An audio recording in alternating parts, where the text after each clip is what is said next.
नमस्कार, मैं पंकज प्रसून। दोस्तों, बड़ी खबर है और खबर यह है कि अमेरिकी राष्ट्रपति डोनाल्ड ट्रंप ने नेशनल सिक्योरिटी एडवाइजरी बोर्ड की आपात बैठक बुलाई है, इमरजेंसी बैठक। सबसे बड़ी बात यह है कि यह बैठक सिचुएशन रूम में हो रही है। आखिरी बार कोई अमेरिकी राष्ट्रपति सिचुएशन रूम में तब गया था जब ओसामा बिन लादेन को मारना था। बराक ओबामा उस वक्त गए थे। उससे पहले सिचुएशन रूम में 9/11 हमले के बाद जॉर्ज डब्ल्यू बुश बैठे थे और उससे पहले इराक वार के समय।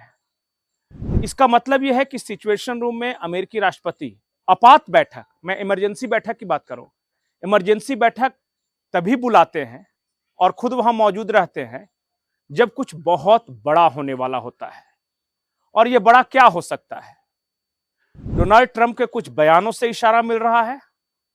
जब G7 की बैठक के बाद वो अमेरिका लौटे तो पत्रकारों ने उनसे पूछा कि इमैनुअल मैक्रोन, जो कि फ्रांस के हैं, उन्होंने आपके वापस लौटने को भागना कहा है कि छोड़कर भागा है।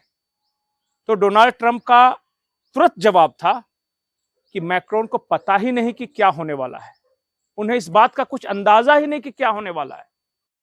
G7 की बैठक से कुछ बहुत ज्यादा बड़ा अमेरिका करने वाला है जो दुनिया भौचक रह जाएगी।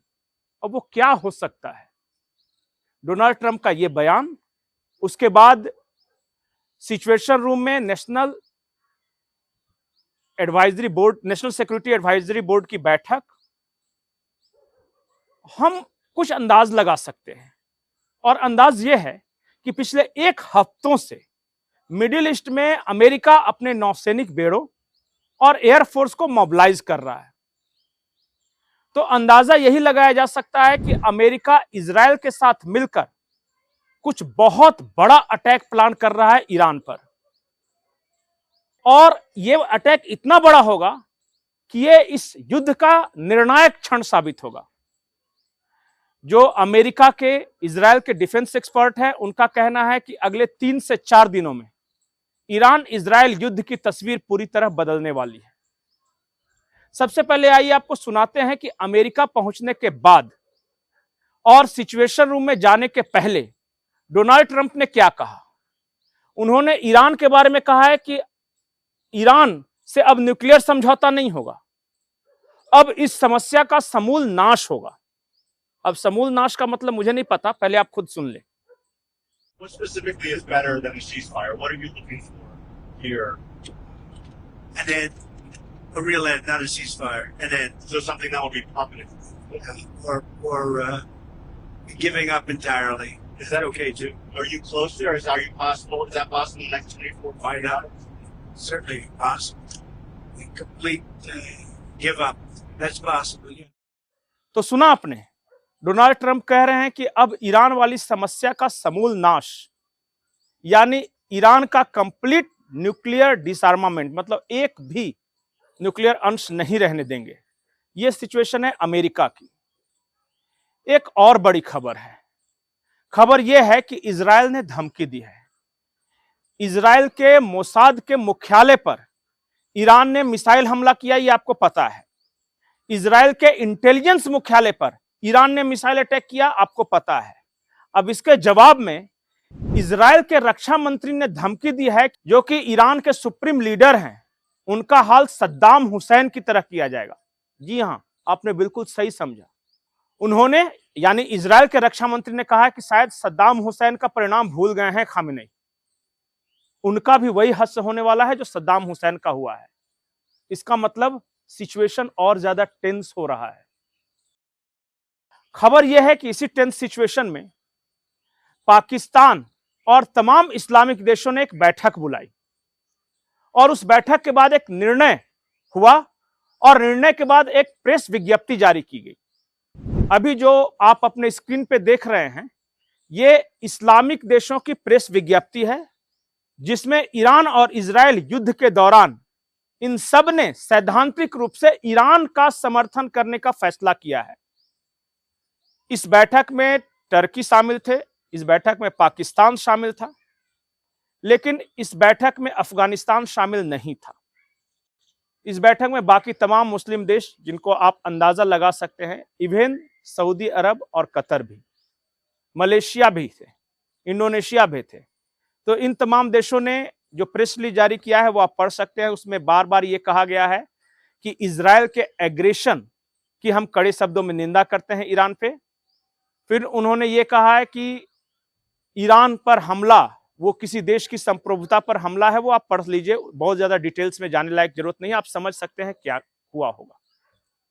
मैंने एक बात कही, और बात यह कि अफगानिस्तान इस बैठक में शामिल नहीं हुआ, यह इस्लामिक देशों की बैठक में। और उसके बाद अफगानिस्तान की तरफ से खबर भी आ गई। खबर यह है कि 25 साल का एक लीज एग्रीमेंट हुआ था चाइना के कंपनी के साथ अफगानिस्तान सरकार का। आज अफगानिस्तान सरकार ने माइनिंग का वो लीज एग्रीमेंट रद्द कर दिया है चीन के साथ। अफगानिस्तान के माइंस एंड मिनरल्स विभाग की ओर से यह बताया गया कि चाइना की जो कंपनी थी वो टर्म्स एंड कंडीशंस फुलफिल नहीं कर रही थी, जो कि एग्रीमेंट के वक्त दोनों देश राजी हुए थे। और इस वजह से तत्काल प्रभाव से चाइना के साथ हम ये माइनिंग एग्रीमेंट रद्द करते हैं। आमतौर पे आपको लगेगा कि चीन की एक कंपनी के साथ अफगानिस्तान ने रद्द कर दिया, तो इसमें बड़ी खबर क्या है? खबर यह है कि अफगानिस्तान ने यह कहा है कि हम, अगर ईरान पे न्यूक्लियर हमला हुआ तब तो एक्शन लेंगे, लेकिन हम चाइना और रशिया के साथ नहीं जाएंगे। यह बहुत बड़ा स्टेटमेंट है। अफगानिस्तान चाइना और रशिया की तरफ से नहीं लड़ेगा।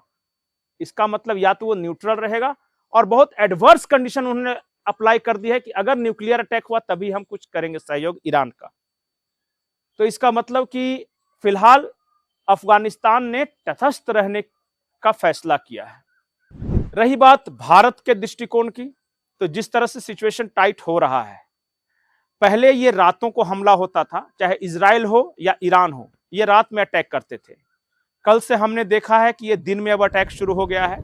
इजराइल ने कल 4 बजे शाम से आसपास लगातार तेहरान पे बमबारी की है, और उसके जवाब में अगले दिन ईरान ने मोसाद का हेडक्वार्टर हो, तेल अवीव शहर के अलग अलग हिस्से हो, ईरान का इंटेलिजेंस चीफ का जो या इंटेलिजेंस मुख्यालय हो, यही कह सकते हैं, उस पर अटैक किए हैं। इसका मतलब डू एंड डाई सिचुएशन में आ रहे हैं। अब अमेरिका कम से कम सीज फायर की बात नहीं कर रहा है। अगले 2 से 3 दिन बेहद महत्वपूर्ण हैं।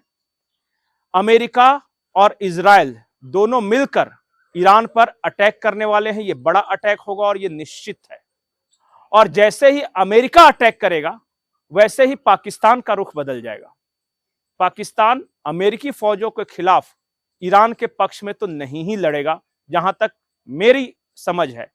असीम मुनीर वैसे भी अमेरिका में है, स्टेंस सिचुएशन के बावजूद। शहबाज शरीफ कह रहे हैं हम ईरान के साथ है, लेकिन असीम मुनीर अमेरिका में जाकर अमेरिका से कह रहे हैं कि हम अमेरिका के साथ हैं। तो या तो आप अमेरिका के साथ है या ईरान के साथ है, दोनों के साथ नहीं हो सकते। इस इलाके की जियोपॉलिटिक्स इस युद्ध के बाद बदलने वाली है। आप इंतजार करें, और अगले 3 से 4 दिन भयावह तस्वीरों के लिए आप तैयार रहिए। वैसे भी ईरान को खाली करने का अल्टीमेटम डोनाल्ड ट्रंप ने दे दिया था। ईरान में के खास करके राजधानी में तेहरान से बड़े पैमाने पर लोगों का पलायन जारी है, और चारों तरफ बम बारूद और धुआं। 2 शहर तेल अवीव और तेहरान, दोनों में से पहले कौन कोलैप्स करता है, इसी पे युद्ध का निर्णय होगा। नमस्कार।